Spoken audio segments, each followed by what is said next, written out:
افلا یتدبرون القرآن، کیا انہوں نے قرآن پر غور نہیں کیا؟ ولو کان من عند غیر اللہ، اگر یہ اللہ کے سوا کسی اور ہستی کی طرف سے ہوتا، لوجدوا فیہ اختلافا کثیرا، تو تم اس میں بہت زیادہ اختلاف پاتے، یعنی اس کی باتیں آپس میں میچ نہ کر رہی ہوتی۔ اختلاف تو خیر ابھی بھی موجود ہے، یعنی جو نہیں ماننے والے وہ تو قرآن کے خلاف ہیں۔ اس کا یہ مطلب نہیں ہے کہ قرآن چونکہ اللہ کی طرف سے ہے تو اب قرآن کی مخالفت کوئی نہیں کرے گا۔ اس سے مراد یہ ہے کہ قرآن کی جو دعوت ہے اس میں کنٹراڈکشن نہیں پائی جائے گی کہ ایک صورت میں ایک بات ہوئی ہو اور دوسری صورت میں جا کے بالکل اس کے اپوزٹ بات ہو جائے۔ جس طرح ہم اپنے معاشرے میں ایک بات کرتے ہیں نا کہ اس بندے کا تو کوئی دین مان ہی نہیں ہے، کل تو یہ بات کر رہا تھا آج یہ بات کر رہا ہے۔ انسان جب بھی کوئی کتاب لکھے گا نا تو اس سے کہیں نہ کہیں معاملہ مس ہینڈل ہو جائے گا، اور سب سے بڑی بات جب حالات و واقعات ٹف آئیں گے تو وہ کمپرومائز کرنے کے لیے تیار ہو جائے گا۔ لیکن وقت کا پیغمبر یہ کمپرومائز اس لیے نہیں کرتا کہ اس کے پیچھے اللہ کھڑا ہے۔ حالات کتنے بھی برے ہوں، پیغمبر جو پہلے دن بات کر رہا ہوتا ہے وہی آخری دن بات کرتا ہے۔ تو یہ قرآن اس بات کا ثبوت ہے، قرآن میں اختلاف نہ ہونا، کہ یہ اللہ کی طرف سے ہے، ورنہ اس میں آئے دن نئی ڈاکٹرن بیان ہو رہی ہوتی۔ حتیٰ کہ آپ یہ دیکھیں کہ سورہ یونس کے اندر اللہ تعالیٰ نے کتنے سخت الفاظ میں ہمارے محبوب صلی اللہ علیہ وآلہ وسلم کو ڈائریکٹلی مخاطب کر کے آپ کے ذریعے آپ صلی اللہ علیہ وآلہ وسلم کے مخالفین تک بات پہنچائی ہے۔ وَإِذَا تُتْلَى عَلَيْهِمْ آيَاتُنَا بَيِّنَاتٍ، سورہ یونس آیت نمبر 15 ہے۔ اور جب تلاوت کی جاتی ہیں ان پر ہماری روشن آیات، قال الذین لا یرجون لقاء نأتی بقرآن غیر ھذا، تو وہ لوگ جنہیں یہ امید نہیں ہے نا کہ انہیں مر کے اللہ سے ملنا ہے، اللہ سے ملاقات کرنی ہے، اپنے اعمال کا حساب دینا ہے، تو وہ نبی صلی اللہ علیہ وآلہ وسلم کو کہتے ہیں کہ اس قرآن کو تو سائڈ پہ کریں، کوئی اور کتاب لے کر آئیں، یہ قرآن تو بہت سخت کتاب ہے، او بدل ہو، یا اس قرآن کو تبدیل کر دیں، کچھ کمپرومائز کر لیتے ہیں، کچھ ہماری باتیں مان لیں، کچھ آپ کی ہم مان لیتے ہیں۔ قل ما یکون لی ان ابدلہ من تلقاء نفسی، اے نبی تم فرماؤ کہ مجھے تو کوئی اختیار نہیں ہے کہ میں اپنی خواہش نفس کے ذریعے اس کتاب کی کسی حکم میں تبدیلی کر دوں۔ ان اتبع الا ما یوحى الی، میں تو خود پیروی کرنے والا ہوں، اتباع کرنے والا ہوں اس بات کی جو اللہ کی طرف سے مجھ پہ وحی کی جاتی ہے، یعنی میں اللہ کا نمائندہ بن کے آیا ہوں، یہ دعوت میں نے کوئی ذاتی لانچ نہیں کی ہے، مجھے اللہ نے چھوڑا ہے اس دنیا کے اوپر۔ اس لیے آپ دیکھیں نا، مرسل رسول کہتے ہیں چھوڑا ہوا، اللہ کی طرف سے بھیجا ہوا نمائندہ۔ جس حدیث کا بھی واسطہ چھوٹا ہو ہم کہتے ہیں یہ مرسل روایت ہے، چھوٹا ہوا ہے واسطہ۔ تو اللہ کی طرف سے رسول بھیجے جاتے ہیں۔ میں تو خود پابند ہوں اس وحی کا جو میری طرف کی جاتی ہے۔ انی اخاف ان عصیت ربی عذاب یوم عظیم، میں تو خود خوف رکھتا ہوں اس بات کا کہ اگر میں نے بھی اپنے رب کی نافرمانی کی، یہ سمجھانے کے لیے بالفرض، تو بڑے دن کا عذاب مجھے بھی آ پکڑے گا۔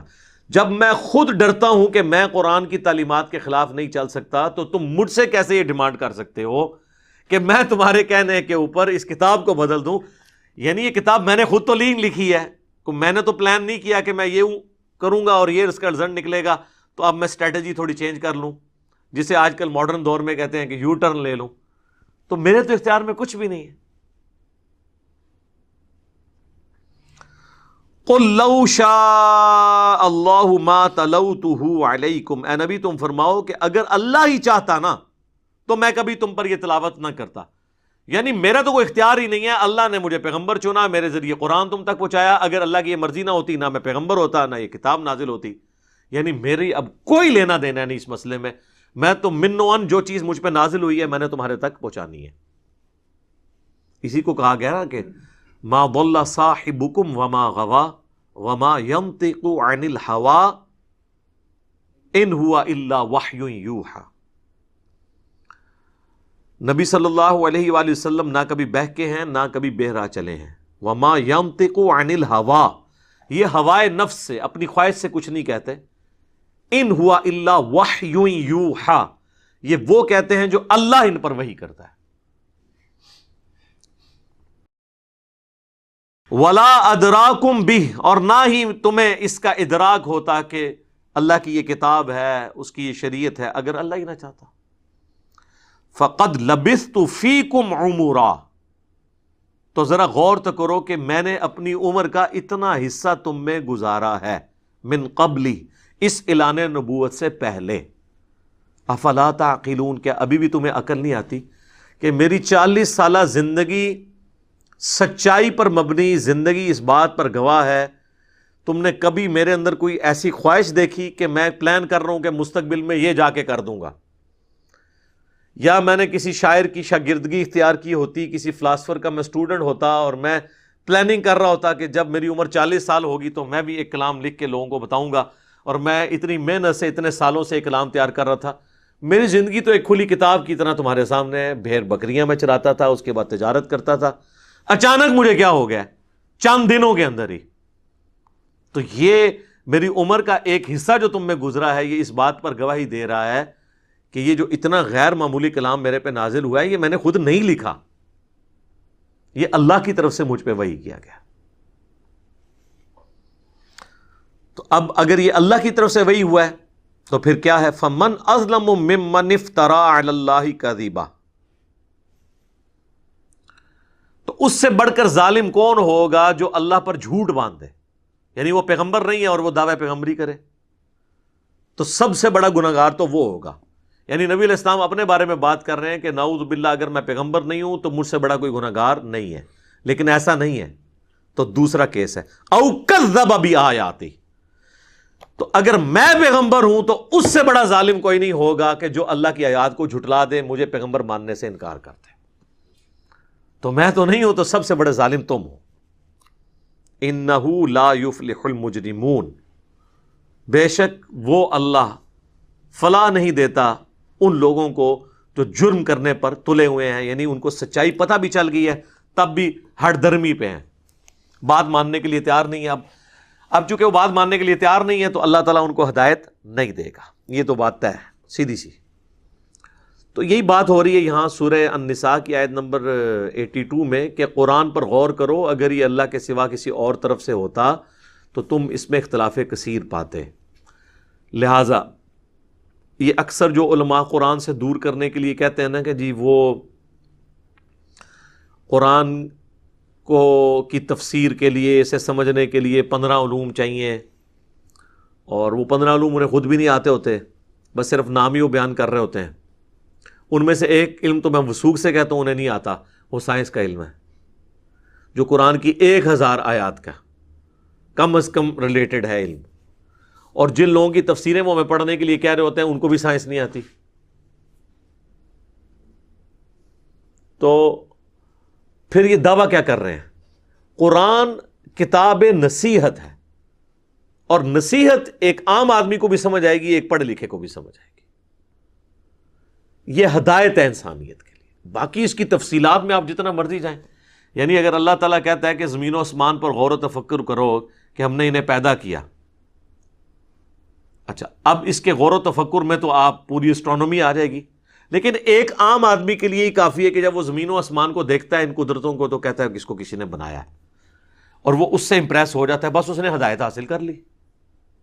اور ایک بندہ پوری زندگی اسٹرانومی کی فیلڈ میں رہتا ہے لیکن خدا کا تعارف اس سے نہیں ہوتا، تو اس کا وہ علم بھی اسے کوئی نفع مند نہیں ہے. ایک بندہ پوری زندگی نماز میں ایاک نعبد و ایاک نستعین پڑھتا رہتا ہے، لیکن نماز ختم ہوتے ہی دعا کرنا شروع کرتا ہے، تو کبھی کسی بابے کو پکارتا ہے، کبھی کسی بزرگ کو پکارتا ہے. تو وہ ایاک نعبد و ایاک نستعین کی تفسیر سے اس نے کچھ بھی حاصل نہیں کیا. یہ ہو نہیں سکتا کہ قرآن کے پہلے صفحے پر اللہ کہہ رہا ہے کہ دعا صرف مجھ سے مانگنی ہے. اب اگر یہ اللہ کے سوا اور کسی ہستی کی طرف سے ہوتا تو ہو سکتا ہے آگے جا کے کوئی غلطی ہوتی، کوئی بابا بھی آ جاتا بیچ میں.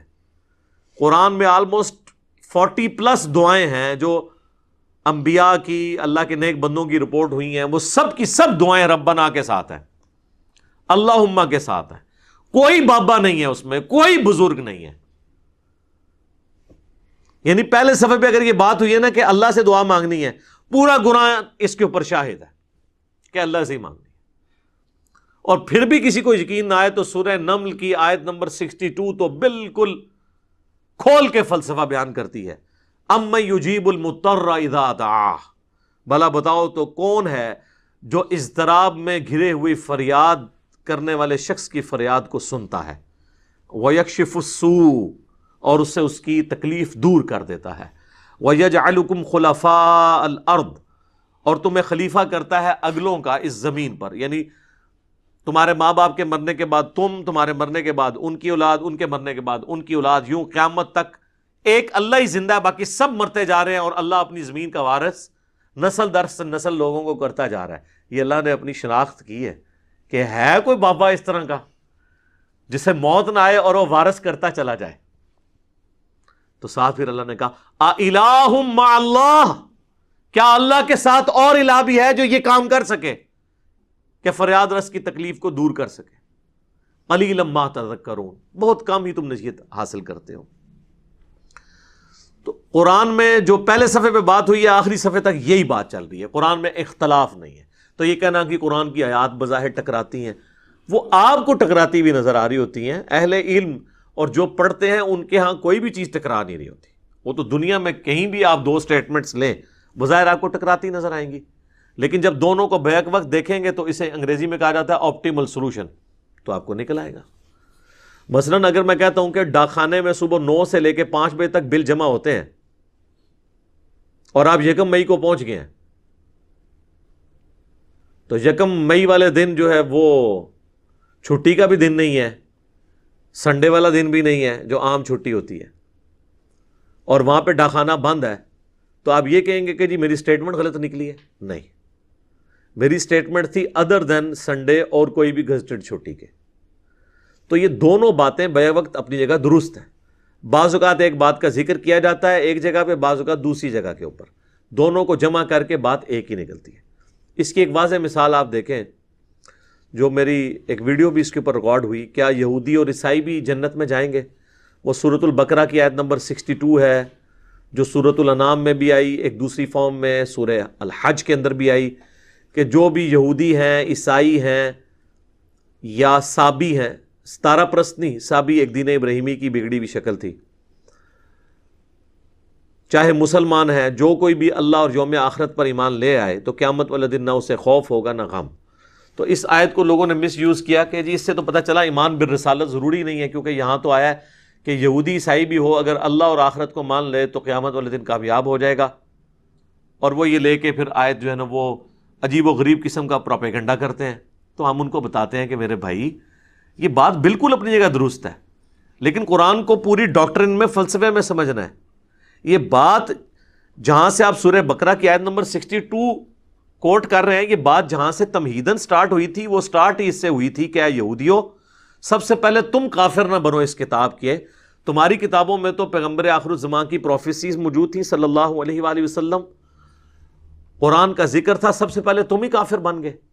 ایمان بالرسالت سے تو بات شروع ہوئی ہے 5ویں رکوع سے، اور اس کے آگے جا کر اللہ اور یوم آخرت کی بات آئی ہے. ایمان بالرسالت کا پہلے ذکر ہو چکا ہے، اور پھر سورہ نساء کے اندر تو جا کے 6 پارے کے سٹارٹ کے اندر ہی آیت نمبر 150، 151 اور 152 میں تو اللہ تعالیٰ نے فرمایا کہ جو کسی ایک رسول کا بھی انکار کر دے، یا اللہ کو مانے اور کسی رسول کو نہ مانے، یا رسولوں کو مانے اور اس میں سے کسی ایک رسول کو نہ مانے باقی رسولوں کو مان لے، وہ سب کافر ہے. تو اب کافر والی جتنی آیات قرآن میں ہیں ان پہ لگ جائیں گی، چاہے وہ یہودی ہوں، عیسائی ہوں یا مسلمان بھی ہوں. کوئی مسلمان بھی کافر ہو سکتا ہے جو کہ میں حضرت عیسیٰ کو نہیں مانتا، تو کافر ہو جائے گا، چاہے نبی علیہ السلام کو مانتا بھی ہو، آخری پیغمبر بھی مانتا ہو. تو لہٰذا جب قرآن کہتا ہے کہ یہود و نصارہ بھی امن میں ہوں گے قیامت والے دن، اس سے مراد وہ یہود و نصارہ ہیں جو اپنے اپنے دور میں اپنے اپنے وقت کے پیغمبر پر ایمان لائے. لیکن جب نبی علیہ السلام آ گئے تو اس وقت کے یہود و نصارہ مراد نہیں ہے، اس لیے کہ دوسری جگہ آ گیا کہ جو ایک پیغمبر کا بھی انکار کرے گا وہ کافر ہو جائے گا. تو آپ ان دونوں باتوں کا جب جوڑیں گے تو اختلاف تو ہے ہی نہیں ہے. اختلاف تو تب ہو جب ایک بات بالکل اور طرف ہو اور دوسری 180 ڈگری، یعنی دوسری جگہ یہ بھی آ جائے کہ چاہے کوئی ایک پیغمبر کا انکار کر لے تب بھی وہ جنت میں جائے گا. جب تک یہ سٹیٹمنٹ آپ نہیں قرآن سے دکھائیں گے تب تک آپ یہ کہہ نہیں سکتے کہ آیات ٹکرا رہی ہیں. اس طرح قرآن اور حدیث بھی نہیں ٹکرا رہا ہوتا. واقعہ کیا اٹھاتے ہیں اور کہتے نہیں قرآن سے ٹکرا رہا ہے. بھئی قرآن سے تب ٹکرا رہا ہوگا جب قرآن میں وہ واقعہ بیان ہو اور بالکل اس کے اپوزٹ بات ہو رہی ہو، پھر تو آپ کہیں گے ہاں جی بالکل یہ ٹکرا رہا ہے. تو اس طریقے سے چیزیں نہیں ٹکراتی ہیں، وہ آپ کو نظر آ رہی ہوتی ہیں لیکن وہ دونوں چیزیں بے وقت اپنی جگہ پر درست ہوتی ہیں. یا کبھی ٹائم پیریڈ کے لیے اللہ کی طرف سے کوئی ناسخ و منسوخ کا حکم بھی آ سکتا ہے. اس کے اوپر میری الگ سے ایک ویڈیو ریکارڈ ہے. قرآن میں بعض اوقات اللہ تعالیٰ نے کوئی حکم نازل کیا وقتی طور پر، پھر بعد میں اللہ تعالیٰ نے اس میں مزید کلیریفیکیشن کر کے اس میں آسانی دے دی. مثلا پہلے حکم تھا کہ جس کی موت کا وقت قریب آئی یا اسے خطرہ ہو کہ میں مرنے والا ہوں تو وہ اپنے ورثاء کے لیے وصیت لکھوا دے، سورہ بقرہ میں آیا. پھر سورہ النساء میں اللہ تعالیٰ نے خود ہی بتا دیا کہ مرنے کے بعد اس طرح وراثت تقسیم ہوگی ایک مردے کی، وہ پوری ڈیٹیل ہے. الگ سے اس پہ میری ویڈیو بھی ریکارڈ ہے، وراثت کی تقسیم کیلکولیشن کا کیا طریقہ ہے. آپ کوئی کہ یہاں پہ تو اللہ کہہ رہا ہے وصیت کرو اور وہاں پہ اللہ تعالیٰ کہہ رہا ہے کہ جی ماں کو 1/6 ملے گا، باپ کو 1/6 ملے گا، بیوی کو 1/8 ملے گا، اور یہاں اللہ تعالیٰ کہہ رہا ہے وصیت لکھ دو. تو ہم یہ کہیں گے کہ وصیت لکھنے والی بات بھی اپنی جگہ درست ہے. اس کے بعد اللہ تعالیٰ نے امت کی آسانی کے لیے خود حصہ مقرر بھی کر دیا. جب تک اس کی امپلیمنٹیشن تھی وہ درست تھی، جب یہ آ گئی تو یہ درست ہے. یہ آپس میں ٹکرا کیسے رہی ہیں؟ ٹکراتی تب جب سورہ بقرہ میں یہ نازل ہوتا کہ اپنے ماں باپ رشتہ داروں کے لیے وصیت لکھ دو. اب قیامت تک اللہ تمہیں نہیں بتائے گا، کوئی اللہ کی طرف سے آگے نیکسٹ آیت نازل نہیں ہوگی جس میں تمہیں یہ بتایا جائے کہ تم نے کتنا حصہ مرنے کے بعد تقسیم کرنا ہے. اور پھر آیت نازل ہو جاتی، پھر ہم کہتے ہیں دیکھو جی پہلے تو دعویٰ کیا تھا کہ جی نہیں بتائے گا، آپ بتا دیا. اس طرح سورہ النساء میں اللہ تعالیٰ نے فرمایا کہ جو زنا کرے عورت اس کو گھر میں قید کر دو. قید سے مراد یہ نہیں کسی کمرے میں بند کر لو، یعنی گھر سے نہ نکلے یہاں تک کہ اسے موت آ لے، یا اللہ پھر کوئی مستقبل میں تمہارے لیے راہ نکال دے گا. اور وہ ہوا. پھر اللہ تعالیٰ نے سورہ نور کی شکل میں زانی کی سزا نازل کر دی. تو ہم کہتے ہیں وہ حکم منسوخ ہو گیا اور نیا حکم آ گیا. تو یہ پاسبل ہے. ناسخ و منسوخ بھی 180 ڈگری چیزیں نہیں ہوتی ہیں، بلکہ اللہ تعالیٰ نے مختلف اوقات کے اندر مختلف معاملات کو آسانی کے اعتبار سے اجازت دے دی ہوئی ہے. اور سورۃ البقرہ میں ایک آیت بھی اس حوالے سے اللہ تعالیٰ نے نازل فرمائی ہے، وہ بھی اس میں کراس ریفرنس کے طور پہ میں بیان کر دیتا ہوں تاکہ آپ کو کلیئر ہو جائے. آیت نمبر 106 ہے سورۃ البقرہ کی. ما ننسخ من آیت او ننسیہا، ہم کوئی آیت بھی منسوخ نہیں کرتے اور نہ آپ کو بھلاتے ہیں. نأتی بخیر منہا او مثلہا، مگر یہ کہ ہم اس سے بہتر آیت لے آئیں گے یا اس کے برابر. اور ریزن بتا دی. الم تعلم ان اللہ علی کل شیء قدیر، کیا تم نہیں جانتے کہ بے شک اللہ تعالیٰ ہر چیز پر قدرت رکھتا ہے. یعنی یہ اللہ کی قدرت ہے، وہ چاہے تو احکامات وقتی طور پر کچھ اور کرے اور پھر بعد میں اس میں آسانی دے دے، یا مزید اس میں سختی کر دے. یہ بھی پاسبل ہے کہ سختی ہو جائے، اور یہ بھی پاسبل ہے کہ معاملات میں آسانی ہو جائے. سختی ہوگی نا، پہلے نکاح متع کی اجازت تھی، ایک آسانی تھی، بعد میں اللہ نے وہ آسانی چھین لی اور اب کہا کہ نکاح متع جو ہے وہ بین ہو گیا، اب جس نے کرنا ہے وہ پرماننٹ نکاح کرے گا. تو یہ آسانی اللہ نے پھر اٹھا لی قیامت تک کے لیے. وہ مسلم شریف میں حدیث ہے اب قیامت تک کے لیے اب یہ حرام ہو چکا ہے. اس پہ بھی الگ سے میری ویڈیو آپ دیکھ سکتے ہیں. تو میں نے اس پہ کافی سیر اصل گفتگو کر دی ہے کہ قرآن اگر اللہ کے سوا کسی اور ہستی کی طرف سے ہوتا تو تم اس میں اختلاف کثیر پاتے. اس کا مطلب کیا ہے کہ اس کی ڈاکٹرن بدلتی ہے. پہلے دن کوئی اور ہدف ہوتا اور بعد میں کوئی اور ہدف بن جاتا. پہلے دن بھی اس کا ہدف یہی تھا کہ انسانیت کے لیے ہدایت ہے یہ کتاب، اور ایک انقلابی دعوت لے کے اٹھی ہے دنیا میں اللہ کے غلبے کے لیے، اور آخری وقت تک یہی دعوت رہی. ایون اللہ کے محبوب علیہ السلام دنیا سے چلے بھی گئے، آپ کے صحابہ کرام علیہم رضوان نے اسی مشن کو آگے لے کر چلے، کسی میں کوئی تبدیلی نہیں کی.